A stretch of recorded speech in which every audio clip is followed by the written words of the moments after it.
in the shortest and most library introduction ever. I'm at a library and I'm appropriately whispering. This is Megan from Square One. We've got Xander. We've got panelists. We hope you have questions. Put them in the chat. We will answer what we can. Answer the survey. Xander, all you. Awesome. Thank you, Megan. All right. My name's Xander Winkle. I'm with the Innovation Center. I will be your host this evening for the Food Truck Ask the Experts panel tonight. We have some fantastic veteran food truckers who are here specifically to answer your questions. So if you're out there, you're thinking about, you'd love to own and operate a food truck, trying to figure out what do you need to be planning for, what are those steps? Well, these are the people to ask. So let's go through the list. All right, our first food truck expert is Art Farner with V's Barbecue. Art, thank you for joining us this evening. Anytime. And next, we've got Amy Applegate, who is with U.S. Foods. She is also a veteran restaurateur, food truck operator, and works for U.S. Foods as their restaurant operations consultant. Amy, thank you so much for joining us this evening. Thank you. And then we've got Brandon Simpson with Jazzy Bees. He's worked with us on a lot of our programming with Mid-Continent Public Library and Food Ed. Brandon, Jazzy Bees, thank you for joining us this evening. What's happening, everybody? How we doing? And then last, we've got Lori Vitale with Ragusa Italian Cafe food truck joining us this evening. Thank you so much, Lori, for being here with us. Absolutely, wouldn't miss it. Awesome. All right. These folks have been there, done that, had some rockin' events, had some great successes, also probably had some not so great events, maybe lost a generator down the highway or had a muffler blowout right before an event. All of it, very important information, different, potential pitfalls to avoid, and also how to be successful. They can answer all of these questions. So before we start jumping into the questions, again, I just want to thank Mid-Continent Public Library, their Square One program, food education, for putting this on and providing this opportunity for folks that are thinking about getting into food trucking. Want to thank these panelists because they are busy people. So I am so excited to have you share your expertise and time with us. I want to thank the audience for being out here this evening and joining us, and for your questions. We've already got some from the audience. So like Megan said, as you think those questions through, just post them in the comments and then we'll get through there. We want to try to answer as many of your questions as you possibly can. So I'm gonna jump right in on a couple questions I'm gonna ask everybody, and then Art, this one, because you're first on my screen, you're gonna be the first one that I ask this question to. Why me? You're gonna have a good answer to this, Art. So, all right. The question is, when somebody comes to you and says, "I would like to start a food truck," what is the first piece of advice that you give them? What's the first thing that you tell them, Art? Are you a millionaire? It's like, are you, they ask me that, I was like, well, there's a few steps you got to do. You got to do your permits. You do the research. You did the research on your food suppliers, the type of truck you want, the diesel truck, you want a gas truck. Do you know how to work on them? And it's a whole slew of things. It just goes on and on, as the conversation goes. And mainly, have you had your food safety? Have you done it? Looked at that? Been a food manager or food handler? See what that looks like. That's the first thing. And then it just snowballs. So really, what you're saying is, the first thing is you got a whole lot of questions to answer. Yes. And then you just start going through. You're like, here's all the questions you got to answer. One that I'll throw in there of those questions I always ask, I'm like, have you worked on a food truck before? Mm-hmm. Because if you have not, you should. Yeah. And I think just nod your head. Like for those of you operating a food truck right now, you probably could use some help, right? Yeah. Exactly. Yeah. probably take on some. Yeah, go through the experience. Get the experience. Exactly. Excellent. Art, thank you so much. Mm-hmm. Amy, you're next on my screen. What is that first piece of advice that you give to somebody when they say, I'd like to start a food truck? Are you sure that's what you want to do? Have you I seen like the that. industry right now? No, I mean, really, it's the first thing I would probably ask them is, have you done your homework? Right. Or do you know what you're getting into? Because there is so many moving parts to this. And then I'll just kind of run through some questions with them. But that would be my first. Have you done your homework? Because it looks really glamorous, but it's a lot of hard work.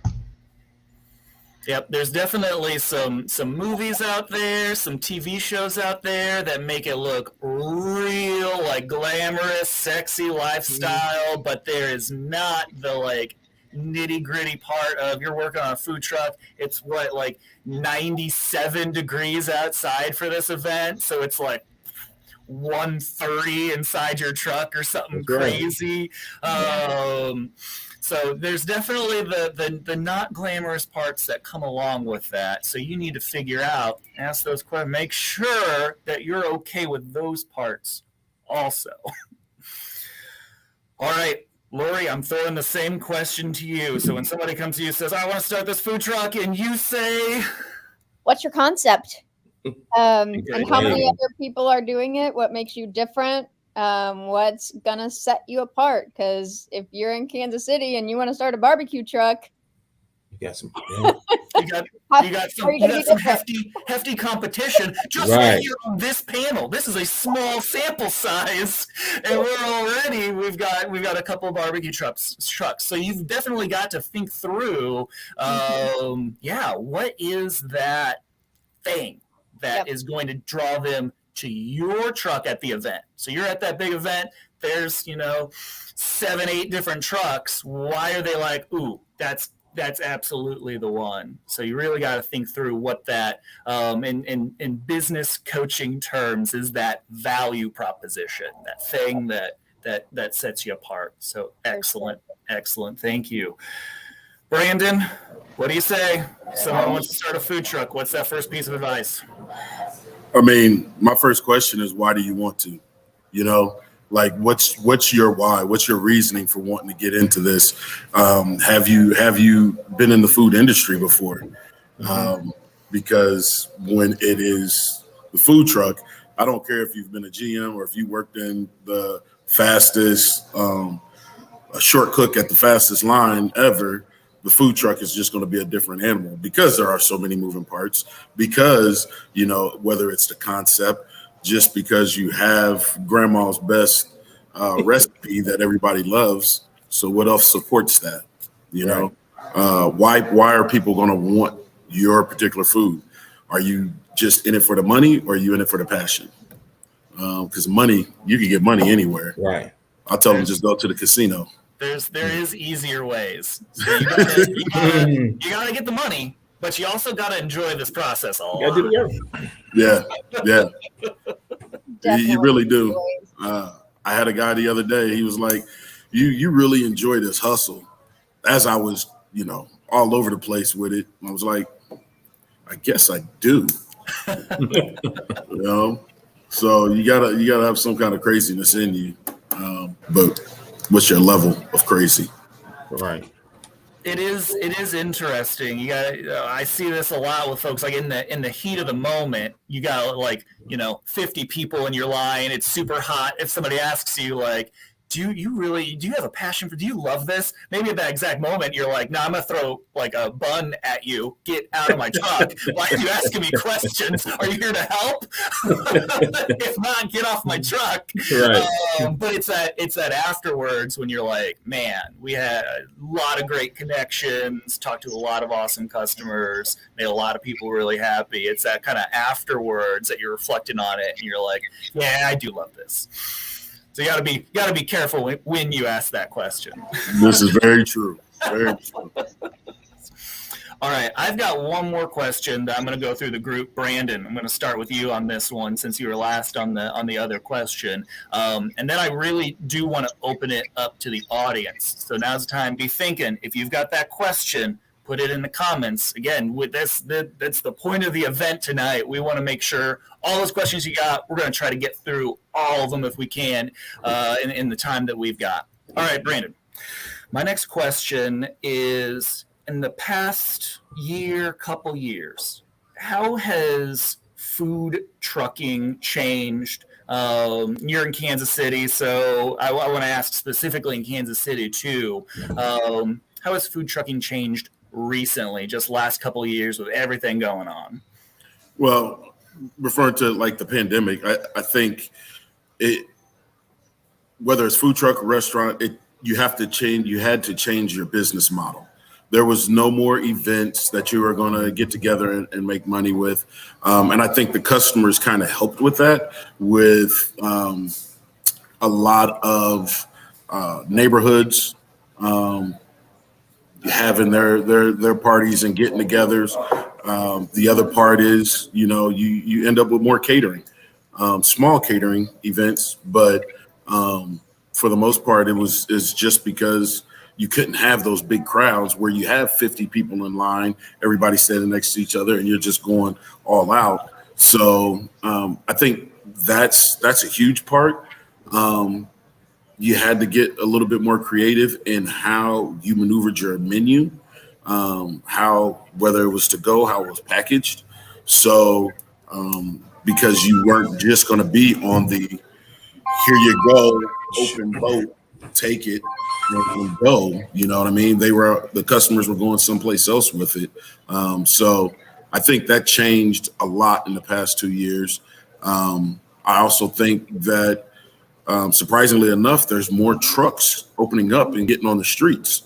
So, every year, I've been doing this for 10 years now. Every year there's a certain amount of trucks that end up starting out. Some make it out of the first 3 months, some don't. But I think those that did persevere through last year itself, that maybe started 2 years ago, it shows that they had a strong enough product to stay in and a great plan to survive. I think that's huge. If you have a plan, it makes a huge difference. So I think a lot of people did their due diligence in the past 2 years, those trucks that are out there now. It was really a trial by fire on your ability to be adaptable, because you kind of got a number of different blows. Yeah, obviously shutdowns, no events. Then there's, some supply chain issues, and you've got now a rush of events that we've been seeing. And it's just like, let's really just take this roller coaster all over the place. And you're right. Those trucks that are able to be, adaptable, then they're going to be able to get the reward of, all right, when all these events are starting back up, you're ready to go for them. All right, Lori, same question, and you've started and grown during these last 2 years. So kind of from your perspective, how has this all changed, especially to what you were thinking you were getting into, planning ahead of time? Yeah, for sure. I mean, our first event was June 1st last year. So it was right smack in the middle of all the shutdowns. So we started out with neighborhoods and HOAs and fishing things off of Facebook. That was really all we knew for 6 to 8 months. A couple of festivals started opening up at Christmas time, but it was still, everything was social distanced, everything was masked, everything was still different. So I really just have pandemic and post-pandemic-ish to compare to. To be able to say, like, while some neighborhoods are still up and thriving and really profitable and helping with food trucks, in general, most of them just aren't there anymore. People aren't sitting at home. People are out doing sporting events with their kids already. People are going back out to restaurants. So we've actually spent a lot of time kind of educating the HOAs and trying to help them out and saying, hey, is it really necessary for you to book a truck 2 or 3 times a week, every week? Are your residents truly showing up? And just kind of really, coaching and educating people on how to book a food truck, when you should book it, how many people or how many trucks do you need for the number of people that you're expecting. That I think has been a big change from last year to this year with us. And also kind of learning where our limits are and setting our standards of, okay, it's only been just over a year, but I no longer feel the need to take every single event request that comes my way. We've gotten to a point, thankfully, where it can be a little choosier and say, okay, sometimes that minimum has to come into play. Right. And as a truck just starting out, it's really hard to ask for minimums because people don't know you. You don't have a standard set yet. So to be able to be at that point already, I'm like, okay, this feels a little better to be able to say, no, we don't have to take everything. But no, it's got to make business sense. So, Right. man, Lori, thank you for sharing that because there's a lot packed in there to what you just said. And of course, shout out to Amy who works specifically with businesses on this. So as you're thinking about this, making sure that you're connecting with those experts and like digging into, because there was like 5 or 6 different terms that you know now that you just dropped there that are topics in and of themselves to be thought through and talked about, and those questions that Art was talking about there. So that's fantastic that you've encapsulated that like year and a half of learning into your like just these are the things that we developed over time. Amy, same question from where you're at. How has food trucking changed in the last couple years? I think food trucking, especially since the pandemic, had become necessity. When so many people were not able to leave their homes or didn't feel comfortable or restaurants shutting down, food trucks became that beacon of hope for everyone. That little slice of I'm getting out of my house, but I'm only going to the food truck. But it gave everybody And out. an out and comfort, and they became increasingly more popular. And I think that really was kind of a great marketing tool for these trucks. They were getting their names out, they're getting their brand out, where branding is so important.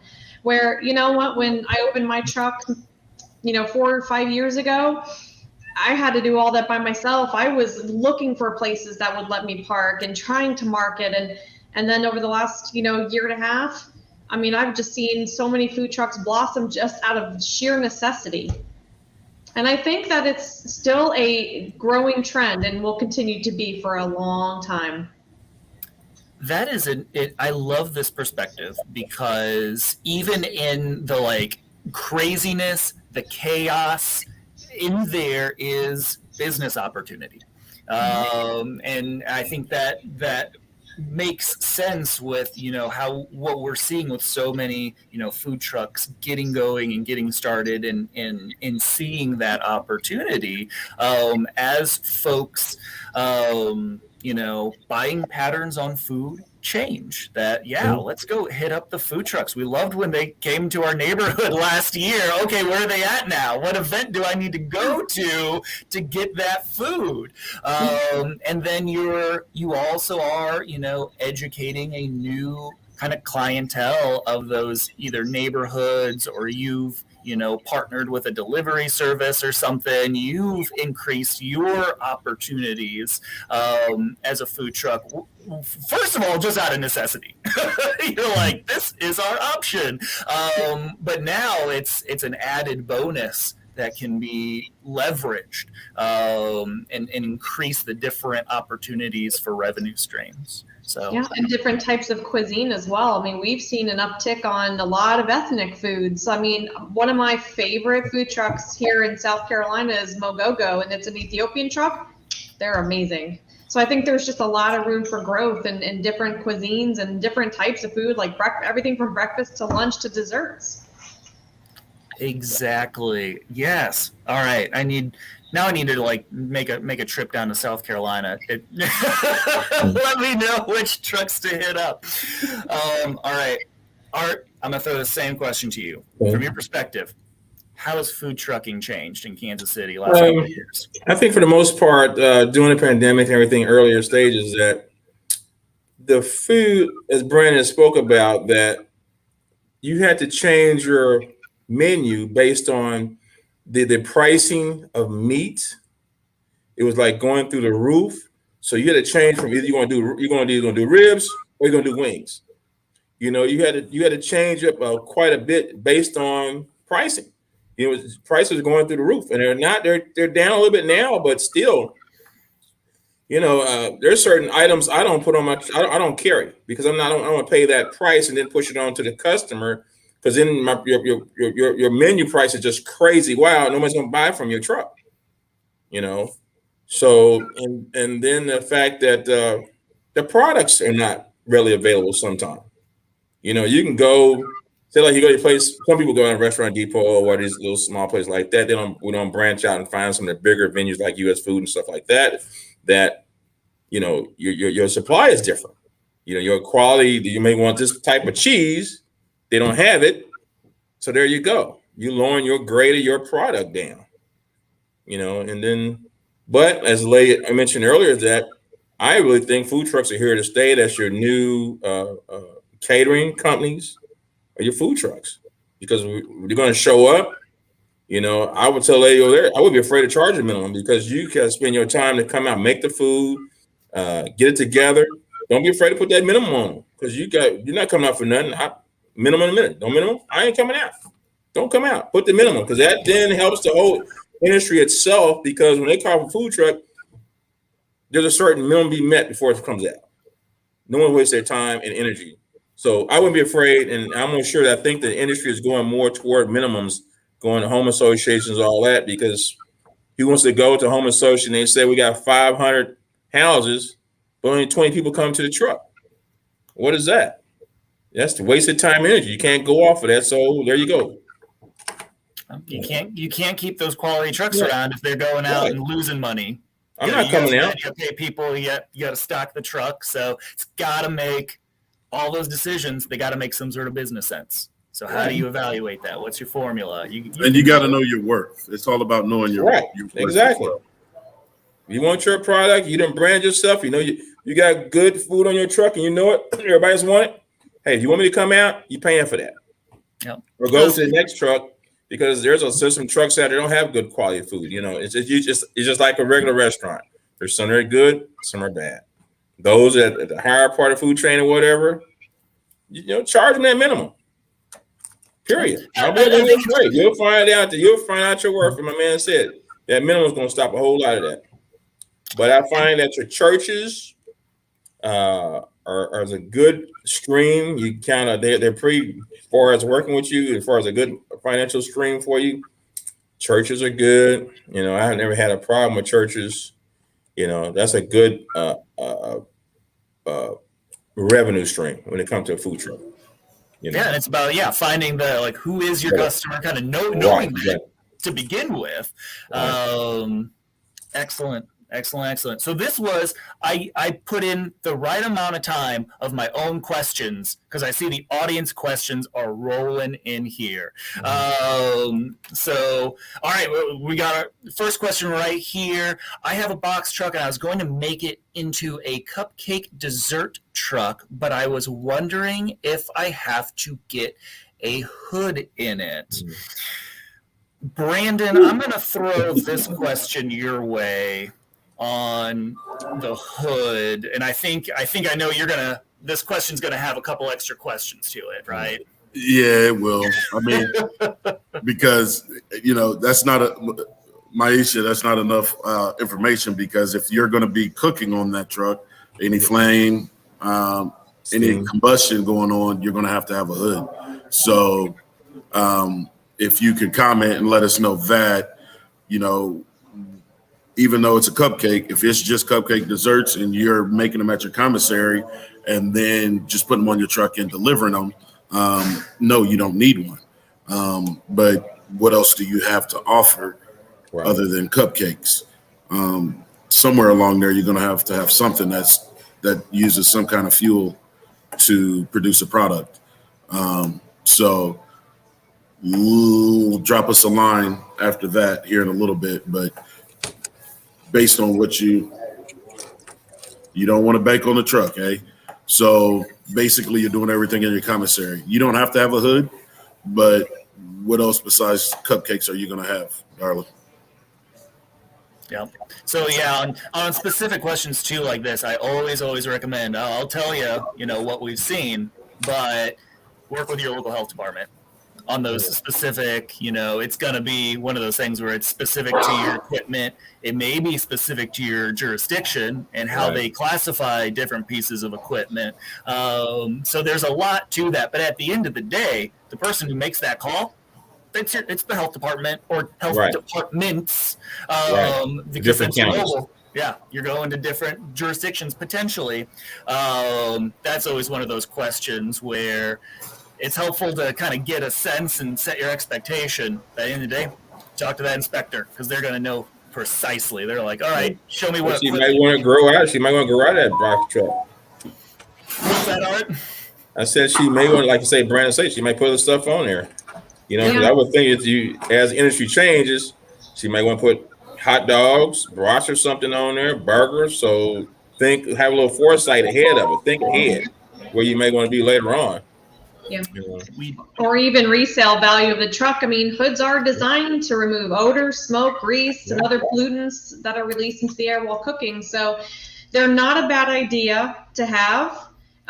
Just to have it, and in case, that's so smart. In case you did want to do something different, you can remove some of the equipment. That's one of your biggest costs is the range hoods. Yeah. I would say if you have the money to do it, go for it.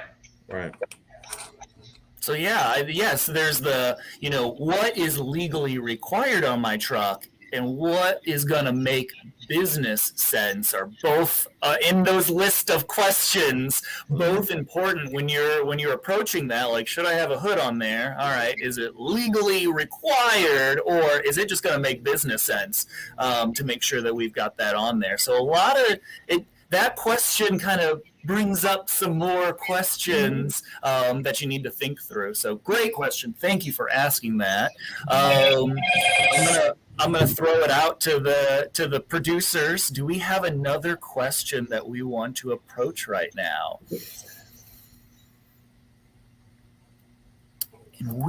I've got one queued up here while we're waiting on that one. And this one I might throw out to everybody. When you first started your food truck, about on average, how many hours did you put into a shift? So if you're getting ready for an event or for a lunch, like how long did it really, from probably buying the stuff to prepping the stuff to getting out there to cleaning up to doing the dishes, like what did that, Amy, I'm going to throw this question to you first. How long was your average first shift? I'd say anywhere from 12 to 15 hours. That's just, from the time I, walk in until the time I leave after cleaning up. It could be that long. So you gotta be prepared for that length of time. Lori, I'm gonna ask you the same question. Your first shifts, like how long were you putting in? I probably that was definitely a trial by error. Was not putting in enough time in the beginning. I didn't realize all of the things that I could prep ahead of time. So I was trying to do everything on the spot, every single item cooked as soon as it was ordered. And after 2 events, I was like, oh no, this has to change. So now, yes, it's closer to, okay, I've got a 3-hour event, but I know I've got to leave the house 4 hours ahead of time to get to the truck, get everything loaded, get the water tanks full, fill up the generators with gas, drive to the event with enough time to be there early so the host doesn't freak out. And then you've got the event, and then, of course, another couple hours after to clean up, drive, dump your wastewater, put everything back in the storage and get parked and plugged in. It's a good extra 6 hours at least, in addition to your event hours. All right, so that probably comes close to that. You're talking about double-digit hours, basically. Right. Art, what would you say? Your first events, like my first event was probably crazy because I didn't know what I was doing. I mean, it's you can kind of, I don't know, 12 hours better. It's because you try, like she was getting gas, you try to get that stuff a day ahead. You always stay that even when you leave an event, you gas up. You try to do those things, prior and then after. You always stay on top. It's something just like a routine. It's for me, just what you do. You got to pack your food out. I think that's the hardest. You got to prep it. It's just a lot. But a lot of things I just try to just plan ahead early. You got an event. You got just like if you got something going, you need chicken or brisket or eggs or something. You buy that week in advance, store it or however. You get your stuff early. Just plan it out. But for me, when I first started out, it took a long time, so I figured out how to plan for my events. Then once I got that down, it's kind of rock and roll. It was kind of okay. It gets to be routine after a while. You might be tired, like you said. You're like, I gotta get gas, I gotta get ice. Let me go ahead and do this now because it makes it easier for you the next following day, prior to your event. You can kind of sit down for a minute. Menus. Get the menus printed up ahead of time per your event, how you have your event set up. So yeah, it's a job. It's a job. Once you get it figured out, you'll figure it out real quick, or you'll be a tired somebody and you ain't gonna want to do it. But yeah, there is absolutely, like, you kind of figure out that order of operations that makes sense. Like, hey, I got to get this in the oven so I can let it sit and do Right. B, C, and D on the list during that time, not just sit around and wait for this thing. Otherwise, every step you take counts. Every step, make every step count. Exactly. Brandon, your first, way back when, your first events. Man, that's a struggle. What I will tell you, so in my world, because I'm a stick burner, and I was extra nervous. So that first event, I think I stayed up smoking my meats 10, 12 hours, took a nap, and then I got up to get the truck ready and then the prep for the truck. And then I went out, and literally, I believe I sat on the corner, I could tell you, of Bannister and High Grove, or not High Grove. Oh, shoot. Anyway, over in the Robert D area at the gas station. I sat there for probably about 6 hours and had 8 customers and felt so defeated because I know I had already stayed up and I was tired, but I was still on that high of like, I finally did it. Like, we're here, we're about to start making money. And by the end of that 8th customer, I was like, you know what, man, it's getting dark. I'm done. We'll call it good. And so, but I mean, I was back out there the next day. Right. So I think they call that insane people. They keep doing the same thing over and over again. But yeah, I was that hamster wheel, but that was my first time. So I would say it was a good 20 hours. Yeah. It didn't make $100. So I'm gonna tell every young truck out there now that you guys got it good. Yeah, that's what I'm gonna say. Because you've got the folks to ask about this and kind of refine it, and oh my goodness. Yeah. At least you got a nap in there. That was an important step in that shift. It was an important step. The nap is critical. But I think I was still dreaming about like a line, and I was like, oh, it's gonna be so great. So I really didn't sleep all that well. It was more just it was dreaming.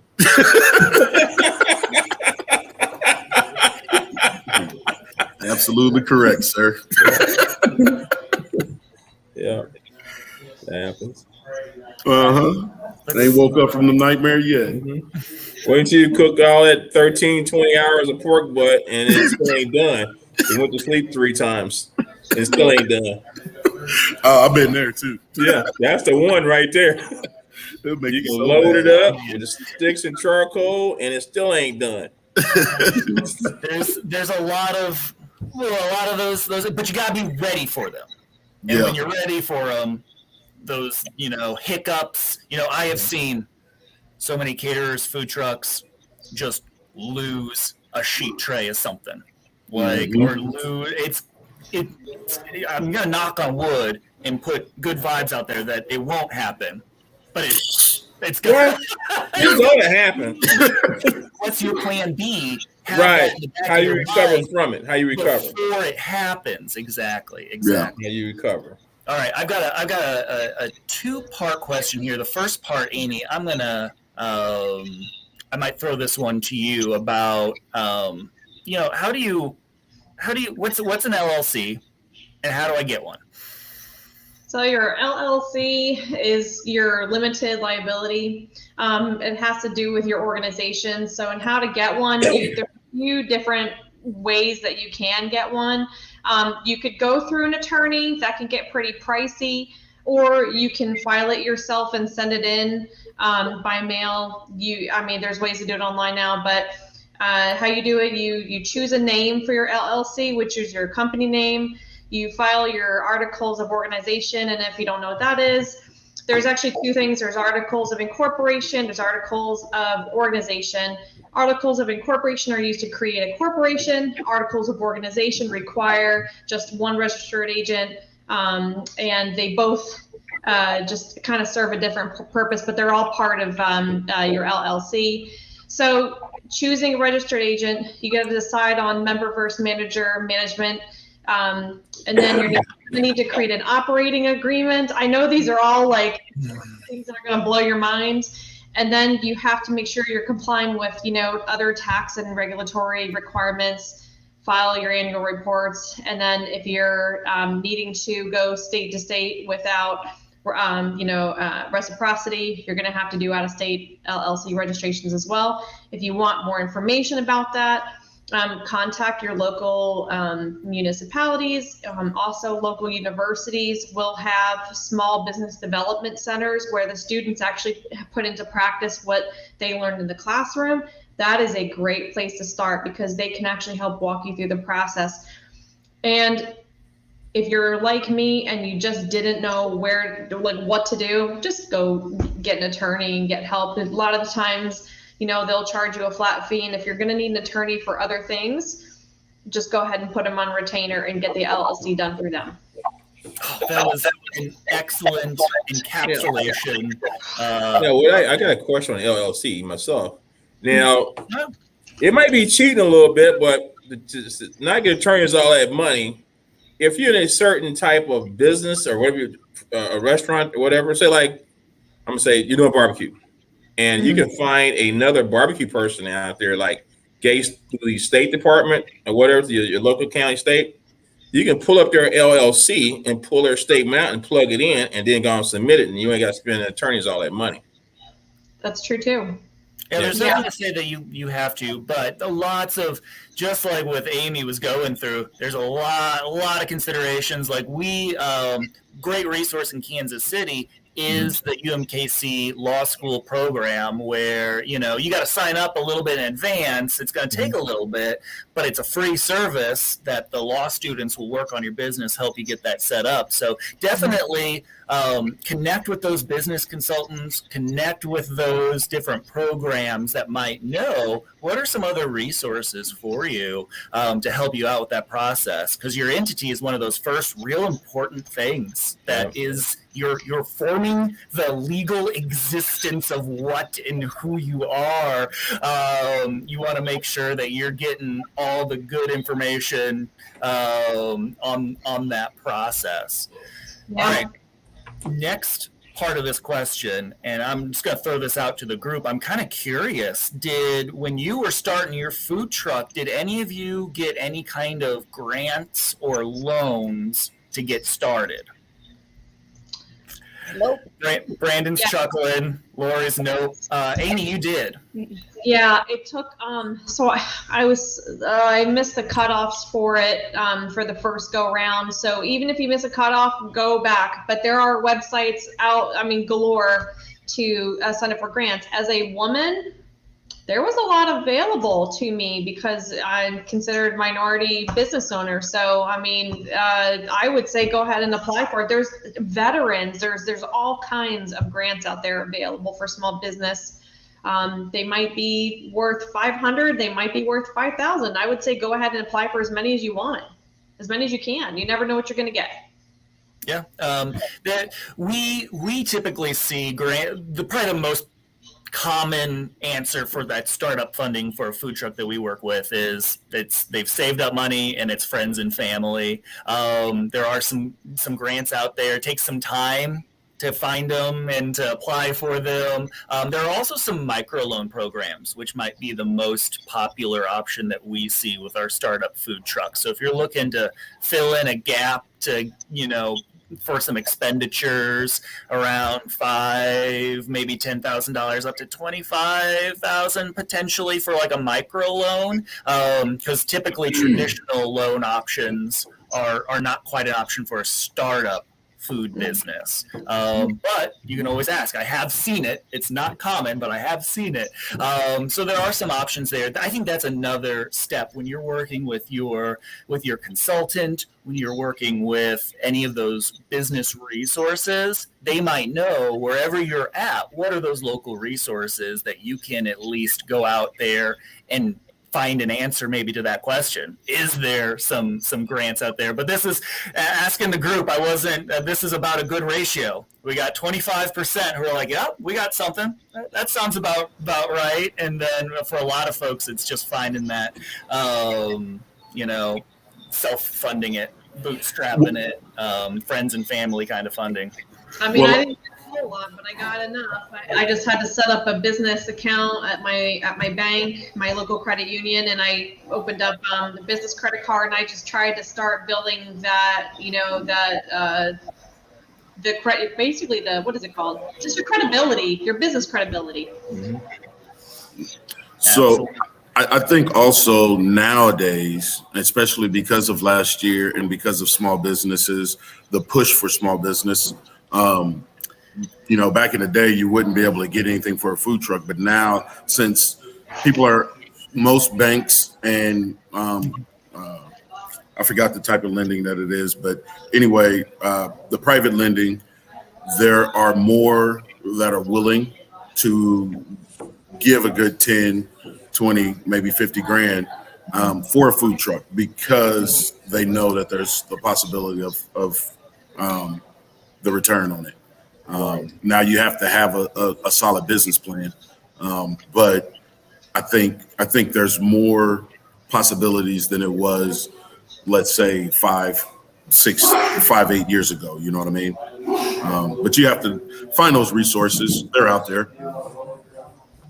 Exactly. So with so many things in the business planning process, before you start dropping big money on, buying a truck and getting equipment, trying to get a feel for the landscape and ask and kind of figure that out. Because you don't want to be in the position that you're like, all right, I cashed out a 401k and then somebody's like, oh, hey, did you use this local loan program that we had for our city? And you're like, oh, I didn't. Like you don't want to have the FOMO there. So definitely, I think the takeaway here is be asking those questions, make those connections to resources that can help you out there. Amy, I'm going to throw this question to you as well. We have somebody asking about helping set up a blueprint for a food truck. Is that something that you would do? Yeah. So as a consultant, I do design many a food truck. We start with the base what are you looking to do? And then just builds out the layout from there, get all the specifications for the equipment, the truck itself. We got to factor in any wiring, suppression systems, the water tanks, water wells. Yes, absolutely can do that. Perfect. And that's probably something too, Brandon, when you started up way back when, you're like, that's probably one of those services too. You're like, I'm kind of jealous. Oh, most definitely, man. I mean, I think I ended up getting my first trailer, and I just got it, and I was like, all right, this is all I need, but it wasn't. And I think I remodeled that thing probably about 6 times in the first year. You know what I mean? Just because I didn't know there's two folds. I didn't know what I needed to be successful, and then I didn't know how to arrange it to make it flow. And so I think a lot of times people miss that flow because they don't know where the 3-bay sink needs to go versus your flat top versus your fryer. And that part, that's the cooking, that's the dish part. Well, how are you going to get these people, if you got 50 or 100 people in line, how are you going to get them in line and out of there fast enough to turn and burn? So a lot of times people don't prepare, and I didn't prepare in the beginning how to turn and burn fast. So that remodel, every event that I got better at, every event that I had more and more people in line, I had to figure out how to capitalize on that. And it's all about flow. Flow is huge when you can serve close to 100 people in an hour. You know what I mean? You can't do that if everybody's walking over each other to get there. You know what I mean? So I think that gets lost a lot. Yeah. It's also about balance on the truck too. Your equipment weighs a lot, so you got to factor in all the weight restrictions and how that looks. But I think, Brandon, I mean, that's such a good point. People just design a truck and they're like, I'm going to go work on a truck today. And they're like, I have no idea what I'm doing. Yeah. You got to think about your storage. Yeah. Storage issue. That's a big thing. And anything you put on a truck is storage. You want to have this, you put the hot dogs on there, you got a hot dog machine. Okay, I got to put that somewhere. Where I put my buns. And like Brandon said, you got to be able to walk through, and it's got to work with you. Your truck has to work with you as an individual. You don't want your truck working against you. You want to be able to walk it through. I'm here. You don't want to struggle because that's going to tire you out.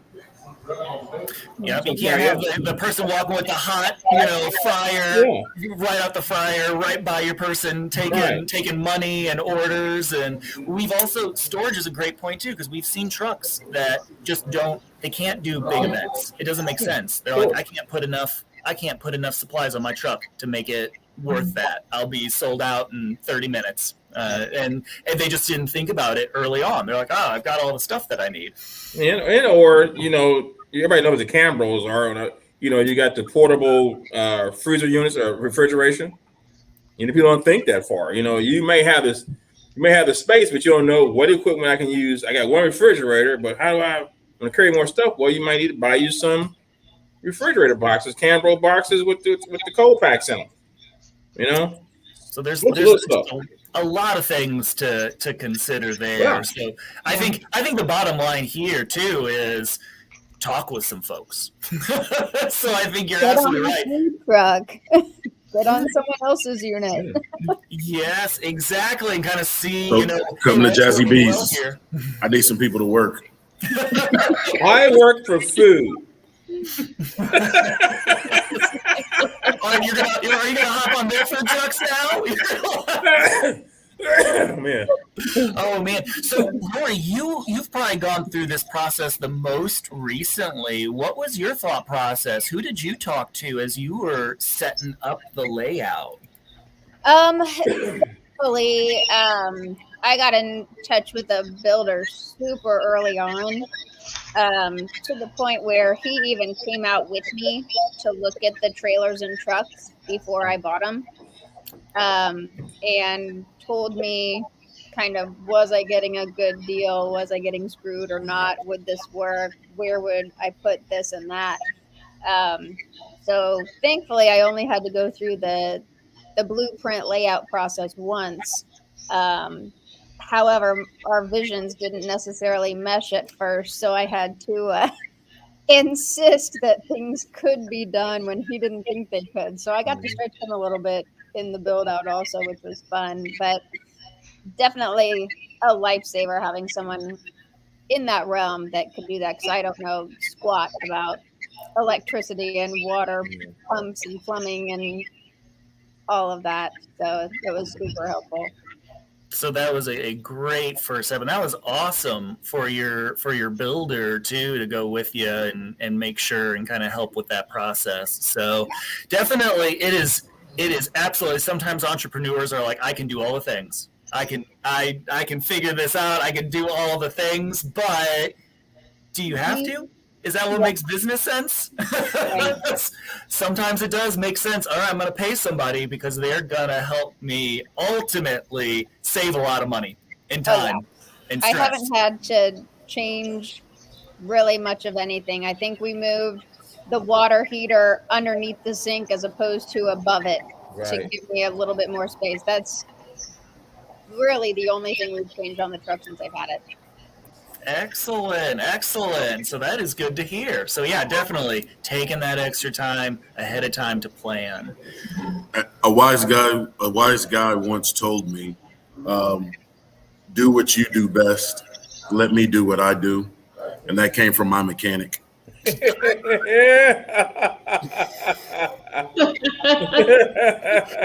Because he always had to fix me trying to fix my truck. It cost you twice as much then.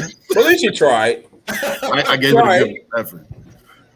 There we go. Melissa's has another question though. All right, yeah, okay. So we got a question here about commissaries. All right, how do you approach this? So Melissa here's asking about negotiating the commissary monthly rate. I might even expand this and say, I mean, how do you even work with a commissary? Isn't that for you? Yeah, that's I am a commissary. I want to hear this myself. I'm kind of worried that if I ask Art's working out of my commissary. I don't know if I want to throw this question to you first, but I'm gonna do it. Art, I'm all ears. I'm gonna turn it up. Hold on, I want to hear what you got to say. Oh shoot! Let me turn my audio up. It's gonna be good. All right, so Art, how do you work with a commissary? How do you asking me? Yeah, I'm asking you. You the commissary, man. Well, she's asking, how do we as truckers work with the commissary? Yeah, exactly. You really don't. They tell you what it's gonna be, and that's what it is. Ain't no go between. It was a negotiation. I mean, you could probably. I say, now Zoolander. Now, when I met Zoolander years ago, I was trying to bake, and I made some cookies. I took him a dozen over. He gave me a little break for about a minute. Then the price went back up there. That's still no. I don't think you can negotiate with the commissary. I don't think you can. Unless you're a volunteer or something. Is that right, Zoolander? So you've got okay. I'll answer this from the commissary's perspective, and then I want to get, because I think I saw some facial expressions. I want to get the other panelists' perspective on this. Our commissary is a nonprofit, so we do try to make the price as just it's the cost of operating the facility. So you're right. There really isn't too much negotiating. That is the cost for that commissary to keep the lights on, to buy chemicals, to buy the towels, to maintain all the equipment that's there. It may be different if you're working with an actual restaurant. But it then also becomes, a thought process. You got to put yourself in the shoes of the restaurant. What's it worth to, just give somebody the keys so they can come in at 3 a.m. and use some space in the coolers, maybe put some wear and tear on the equipment if you're using that, on the dish machine and the chemicals there. At what point does it just, like, for that amount per month, I don't want to worry with the hassle. I don't want you calling me at 3 a.m. because you lost your key and you got to get ready for an event. So You gotta think through there. But in a lot of cases, I just do some homework and figure out. I know in the Kansas City region, we see some pretty standard commissary rates. We're probably, and Brandon, correct me if you're seeing it change anywhere, but you're looking at a couple $100 a month for kind of standard commissary fees. That's what you're going to find anywhere. So it really comes down to what location is going to make sense for you, as far as the permitting and logistics and driving around. Are they going to have the cooler space for you and the equipment, is really a bigger indicator. And yep, just ask them what the price is. What's it going to cost me to operate here, and then just make that decision. I would always I'd tag on to that and say I wouldn't, if you're a bakery, if you're having baked goods, I wouldn't suggest getting a restaurant that's barbecue to commissary out of. You want something that's close to the lines in which, if you're going to another restaurant, that's you need to be in line with some sort of product, because there's cross-contamination issues. There's a lot of different things that go along with that. So you just kind of think about it. You don't want to be doing, I don't know. Yeah, just the bakery and barbecue is kind of the only thing I could think of right now. But kind of watch that. You can't just go anywhere. Churches are kind of a good thing if you're linked in with churches, using them as a commissary if they are permitted. Right. But generally, location. You don't want to be living up north and your commissaries in Lee Summit, and you have to travel, boom, and if you got an event out in Kansas, that's just way too much work. Yeah. You need to find something, close to where you're at. That's my opinion. That's true. There's a link in the comments section right now. It's called thekitchendoor.com, and it's a nationwide link. You can just type in your zip code or local city, and what that's going to do, it's going to populate a list of commissaries, even kitchens, restaurants that are just looking to share space. Make sure you read the fine print. You know what you're getting into. If you got a gluten-free business, well, you don't want to be stuck next to some guy making pizza. So you got to make sure you understand who's around you and what they're doing to sanitize after they after they have been done for the day. And then the one other thing I'll add on there is I've had food trucks that have come to us and say, hey, I need a commissary like ASAP. The restaurant that I used, they got shut down by the health department, and that automatically pulls your permit, because now you immediately do not have a functional commissary. So you really got to make sure that it's going to make business sense. That the church is okay, that we've had that too, where folks have come to us and they're like, hey, I've got to call up a guy every time I want to come in to open up the church for me, and it may just make sense. I'm going to pay it's my church and they'll let me have it for free, but I feel bad waking up George to unlock the kitchen again at 3 a.m. and I got to wait there 45 minutes or whatever it is. It was a great deal at first for free, but it's now not making business sense. So definitely all things to consider on what you will need from a commissary. And if it's a restaurant, maybe you can try to negotiate, but you got to think too, at what point are they just going to be like, it's not worth it. Business, right? Yeah, that's not their main income. Their main income is running their thing. It's still business, regardless of anything. Right. Yep. You know what I mean? Everybody's probably agrees. All right, we're going to switch gears here.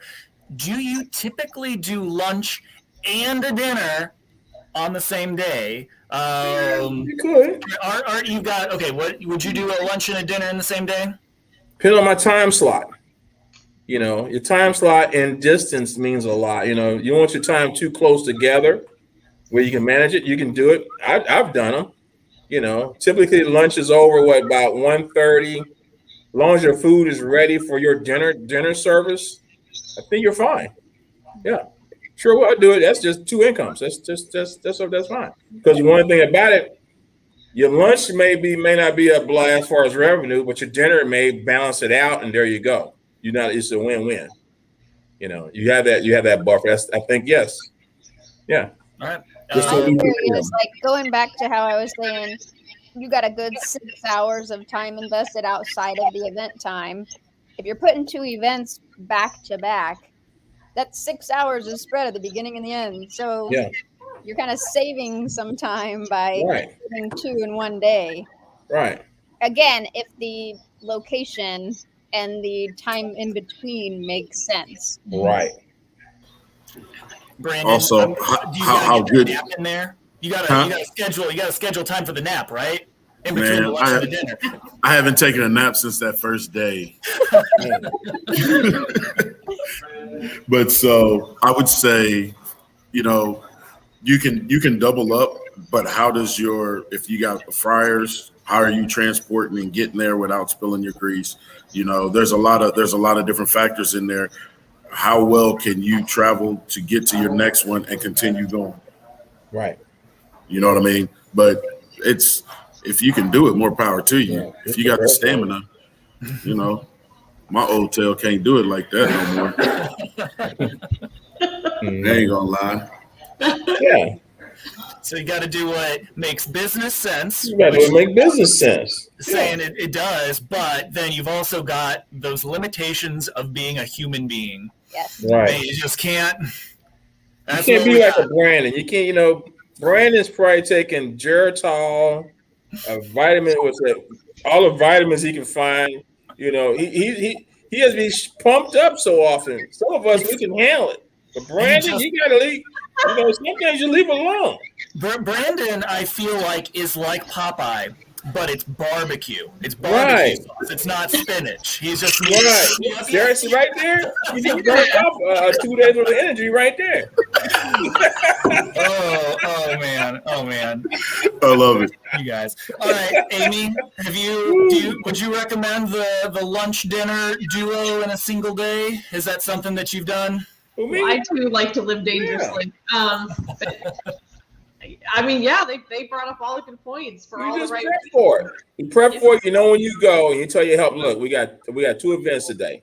Yeah. We got 2 hours. We got 2 hours to get there. We got our food. Our first event, we clean up real good, and we just go there. Just go and do it. Yeah. It's revenue. Especially if you got a slow day. If your lunch is slow, just burn out early. Yeah. Leave it alone. If you got a minimum on your dinner crowd, yeah, you going. You going. Done. You going. It's over $700. You going. That's my thing.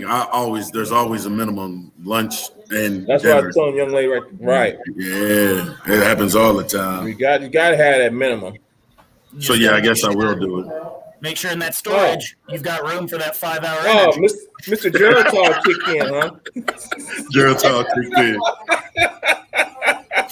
That's a critical step. All right, do we have any more viewer questions? All right, Justin. Yeah, we got Justin.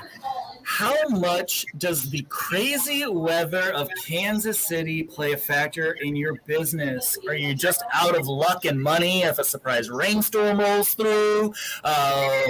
Do you have to have the considerations of moving to a part? Should I consider moving to another part of the country? Maybe South Carolina.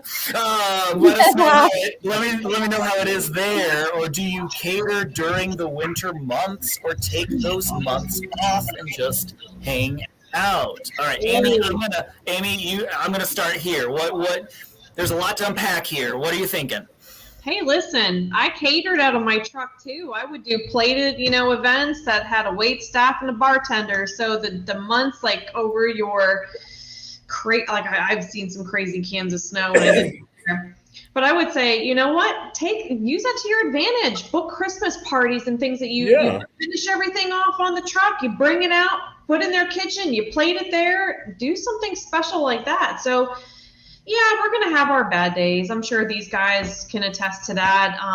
Weather does play a big factor in that. But all in all, I'd say it's, just roll with it. Literally. Literally. Yeah. You know, to be honest with Sometimes it's you, built like a concert. When the rain stops, there you go. You might be right there in the storm. It dries out, and there you are. Still goes on. Beat goes you're on. good to go. I think we have kind of the best of both worlds versus other places. We do have a good 8 months, 8 months of food trucking. And that's, too cold of weather, hot of weather, people don't really get out and stand outside in line for a food truck. But what you tend to do is get creative. Like Amy said, and you have catering. My first few years, there was no hanging out. Let's just go to that point first and foremost. I was grinding, I was hustling, but the thing is, I would take those times to start networking and find those office buildings that needed catering. And in the summer times, I would find those companies that had the company picnics or parties, and that's how one, it's brand recognition. Two, you're touching more people in a little bit easier way. It's not the hustle and bustle in the truck. It's just going boom, here you go. That help build the brand when it's time to get the truck hired and when it's time to get out in public. They're like, I remember that big purple truck. I know what Jazzy's all about. So there's always a good time. You're either on the truck or you're selling food constantly. That all the way falls back to, why are you in this business? Right.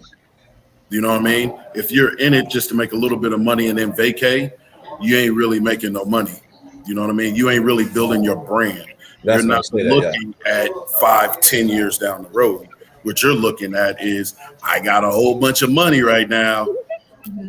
Maybe. Maybe if they think like that truck that, breaks down and you got to spend that money. Right. So go ahead. I'm going to give you one thing to walk away from when it comes into the busy season and when people go back to work and school. You can schedule yourself at a pickup location and do family style meals to go. Grab and go items, open yourself like a storefront. Not cooking on the truck that day, have everything ready to go in boxes, in reheatable containers, with instructions on the top, with a disclaimer that eating raw food is a no-no and you should be careful with that. But I would say, just do some research of what people are wanting in the area. Maybe take some pre-orders, prepay in advance using one of the third-party aggregators. Or even Facebook, leverage that for some marketing and just do some family style meals to go. One thing that we branched into in the fall last year is getting retail items to sell from the truck. So since we're Italian based, we actually one further step ahead, but imported chocolates, coffees, cannoli, prepackaged, already ready to go items that literally could just sit in a window and go. So we started to do what I call delivery days, where you kind of, those HOAs were really good for us last year, but reach out to an HOA, set a date. Hey, we're going to come 2 days before Thanksgiving. Let all of your residents get in their orders for chocolate, charcuterie boards, coffees, that kind of stuff. So finding a retail item. Brandon and Art, I don't know if you guys have barbecue rubs that you sell also as part of Jazzy Bees. The retail item, something that you can promote in the off season and then still continue to do it throughout the rest of the year, but using that off season to get some other items on your list of menu things to generate income for you when food trucking isn't so popular. So I think the takeaway here is, like Brandon said, there's no just hanging out. And there's not just this happened, woe is me, I'm done, I'm out. You figure out what else can I do? How can I be adaptable? What can I have in my back pocket to be ready for maybe you are seeing, oh, there's a rainstorm coming through here. I've got all this, product prepped. Maybe I do hop onto one of those third-party delivery services. I just set up camp somewhere and have them pick it up and take it out to folks. Maybe I've got, a plan B maybe for the next day that, hey, if this one gets rained out, which it looks like it might be, all right, I guess I did my prep for the next day. Great.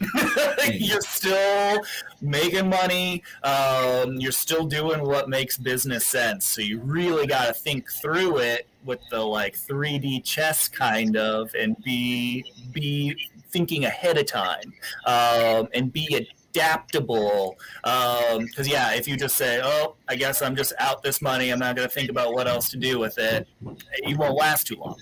So you're hearing it from all the successful people that we got here today. None of them were that way. They were just like, oh, yeah, that happens, and I do this. And if that doesn't work, I do this. And that's how you really be successful. That's why we've got these fantastic folks answering y'all's questions today. So, Justin, thank you so much for that question. What other questions do we have lined up? Let's shoot for, okay, I'm going to throw this one to all y'all. What is something, we kind of got to this when we were talking about the homeowners associations, but what is something that you wish more non-food truck owners knew about running a food truck? Amy, I'm gonna throw this one to you first. What do you wish non-food truck owners knew about running a food truck business?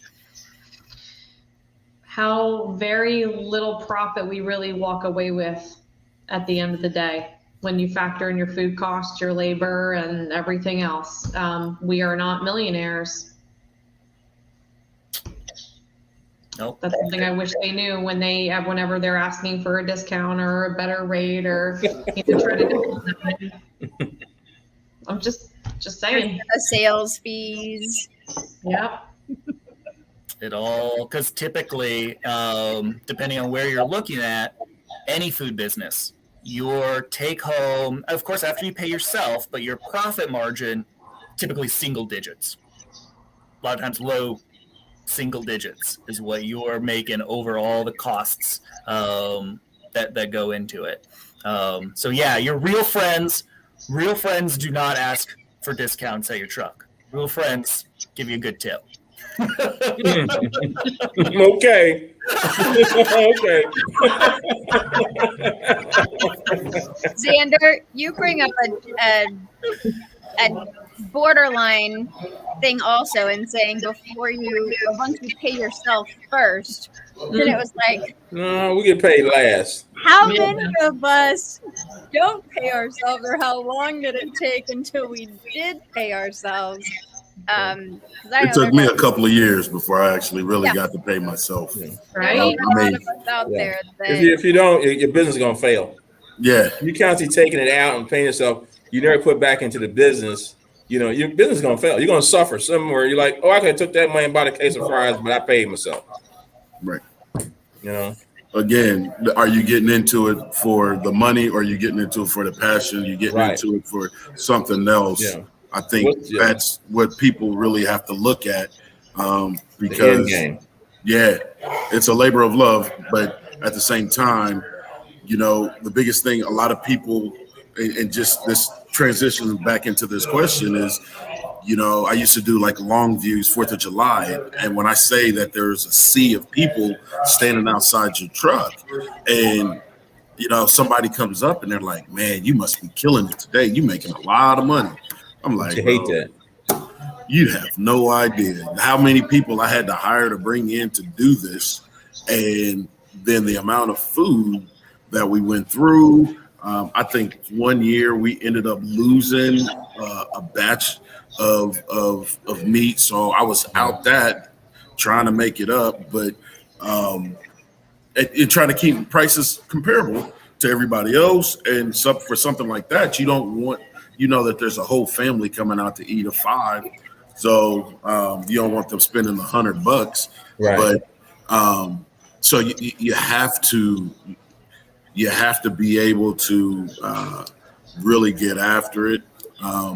It's not. You go for the long term, the long ball, the long game. You go for the long Yeah. game, and the This is volume, true. your volume selling and all that. You just like, I'll make it up eventually. I just keep working towards it. Yeah.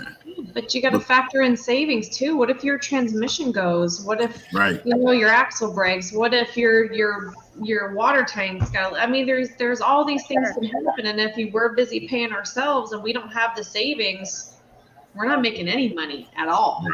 Right. Or what you did have, you had to spend it. But at least you had it to spend it. That's true. You had to spend it. That's the thing. Yeah. So that's a fantastic point for letting non-food truckers know, like, hey, this is. I got something I like for them to know is they got old saying, the early bird catches the worm, but they don't realize how early the food truck dude or lady has to get up in the morning to. What was that for? I'm agreeing with you. I mean, people are sleeping and they're deep in sleep. Where people are up and running food trucks are out there. I mean, the raccoons, you're disturbing raccoons in the middle of the night, trying to get this food ready. Ungodly hour. Like, I got to get the brisket going, man. Right. Sorry, raccoon. Yeah, you got to slide over. It's just, that's the part, I think that's the part right there. Yeah. So I got a new guy that's working with me, and I finally put him on the food truck the other day, and he was all geeked. He was ready to go, and he, we had a lot of hiccups. So I'm not even going to get into that part. Right. I'm going 10 miles an hour down the road, but he was ready to go and opened the window, and nobody was there. Yeah. It was an event, right? It was a trickle. And he was expecting like a long line to hit, and he was amped. I was like, nah, man, this is a hurry up and wait game. Right. Right. You know what I mean? Right. You have to get there, hustle to get there, and you're ready to go. And you can sit there for an hour before everybody gets hungry and they ready to get ready. You bring up a valid point, because I had the same situation that was happening with. Lady says, "Well, why we gotta get there earlier? I could have stayed, why we get there early to the event?" I said, "Well, you gotta get set up, you gotta get prepped, you gotta get ready. But there's nothing like getting to an event late, and you open that door, that window, and you just slam everything that you didn't do prior to opening that window. You're done. You're gonna play hell catching up every time. You're never gonna get caught up. You're gonna play hell getting caught up." That is the worst. It is. 5 minutes before showtime, you truck had a problem with your truck or whatever. Something happened. You're late getting there. That is the worst. That is the worst. Be there an hour early before the event starts. You can wind down. You get everything together. You get your bugs out. You get your POS going. All your everything up and running. You get your food, have some of it cooked up. You have a start. You have a buffer, I put like that. But yeah, that's the craziest, man. All those things that go in there that folks don't think about. So you always got to think, you got to be nice to those food truckers. I know it's like the beginning of the event, but they've been up for like the whole day. That's why I talk crazy. Everybody comes to my window. Your lady came to my window. That's just you, man. That's just your personality. Hey, check this out. The lady came to my window and said, "You take credit cards?" I said, "Yeah, and we don't give them back." Fantastic dad joke right there. Is Justin still with us? Shoot. Okay, Justin. So Justin got a great question here. Yeah. With the small profit margins, amount of backbreaking work, is it worth it? Is it only worth it if it's your passion? You guys are not selling me on starting a truck. Before this is over, can you share some pros to running a truck? I think Brandon, I know we've had this conversation before. If we are not selling you on starting a food truck, good. Like, exactly.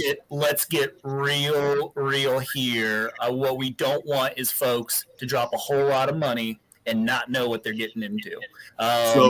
I'll lead this one, and because I've talked about it so many times, and it's really a passion for mine. That's when I started teaching the class, because I watched a lot of guys get into this business and spend their 401k, spend all their money, and borrow money here and there, and within 3-6 months they're done. They're closing. They're selling their truck. So I reiterate, it's a labor of love, right? And so I will always tell everybody, don't get into this business if you're not ready for a lot of long nights. Right. If you know what I mean, I will tell everybody this isn't the game for them until they prove me otherwise. You know what I mean? Because there are a lot of pros, and I'm not going to give you my pros because my pros are personal to me, and I enjoy people. I enjoy making them happy. I enjoy cooking. Right. That's my why. But if you don't have that why other than just starting a truck and making money and being your own boss, that's cool. But do you know what being your own boss really entitles? Because everybody looks to you. It's you who has to take care of every single problem that goes on. Are you ready for that? When that customer gives you a bad review because you were too slow, how do you react to that? Well, yeah, food's going to be slow if it's cooked fresh. You can't come back to them and just tell them, well, you need to just wait a little bit longer if you want my food. You know what I mean? Because they're not coming back. And the word of mouth is worse than a grass fire. You know what I mean? Oh. So the bad stuff will spread way faster than the good stuff. And what you need is that, not to get into this game if you don't know what you're doing yet. If you've never been in the food industry, don't do it. And I'll continuously repeat that to everybody. So Justin, I'm telling you, if you have a love for the labor, go ahead.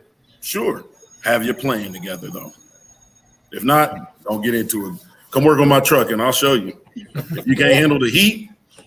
Yes. Let's talk about no heat, man. I got air conditioning and there's still 100 degrees in there. That's why I got rid of mine in the second truck, because it don't work. If it blows straight directly on your head, it's only one person that's getting it. And you spending a lot of voltage just for that AC unit. I got that. Now I run the fan. I turn the fan. I got two fans. I turn the AC fan on, and I got another one that blows up front on the engine compartment. Let it blow. Yeah. What it is, man. It's just what it is. Listen, Justin. Amy, I'll get your perspective. Yeah. Yeah, we're just trying to give you all the real view of what we have had to go through, what we see in the field, what we're experiencing now. And that is just the reality of it. It's hard, but it is rewarding. It's a lot of fun. It is such a passion. And, like Brandon said, we love, I think we're kind of all like pirates in a way too, but nerds. Great description. We're all different. We've all come from crazy backgrounds, and we love to take care of people and to see them enjoy what we have created and to be a part and very ingrained in our communities and help that change and help people get ahead. And you know what? If after hearing this, if this doesn't scare you, more power to you. It would scare the crap out of me. But I wish somebody would have told me what I was about to get into. But I can tell you honestly, I don't regret it. And I moved into a brick and mortar, bought another truck, and was very successful. Mm-hmm. That's right. The end game. Yeah. Have a goal. Have a goal.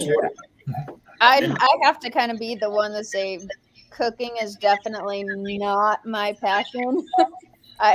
I came into this, was supposed to have a partner with me, literally from Sicily. And as we were ready to launch, pandemic happens and he can't get across the ocean to get here. So it's just all on me.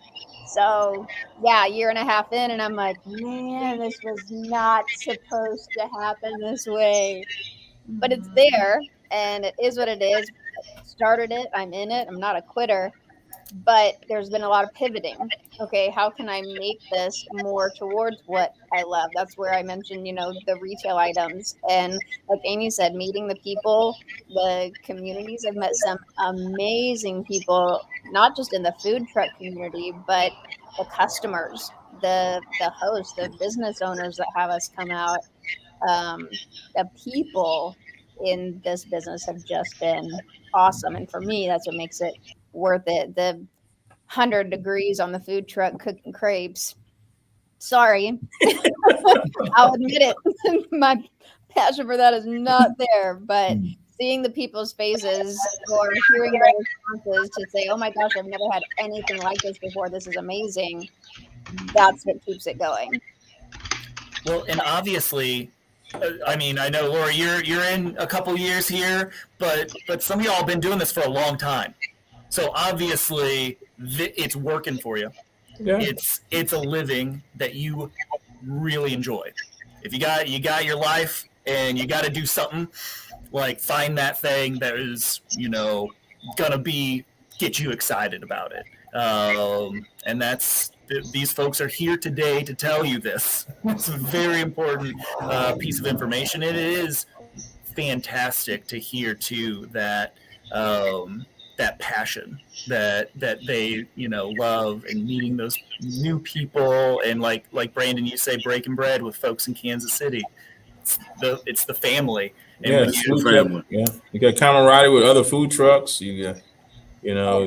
Break down at some event or whatever, and your food truck buddy there, you get some help. Right? Hey, you need a generator? Got an extra. Yeah, that happened to me. My module burnt out my generator. I'm at an event, at a national event. They got hundreds of people there. I'm making money through the window, but it's getting darker. It's getting dark, and the guy said, "I got a generator." There you go. It's some of your food truckers they're very helpful. They can help you out. Brandon helped me out. I had my motor locked up not far from his restaurant. He the first one to come running down there. I thought he was Uncle Sam or somebody. Everybody came out to help. Yeah, man. I appreciate that too, man. I ain't gonna forget that, Brandon. It's all good, bro. Yeah, but yeah, it's for me. I think it's an award too. Everybody, there's some sad stories.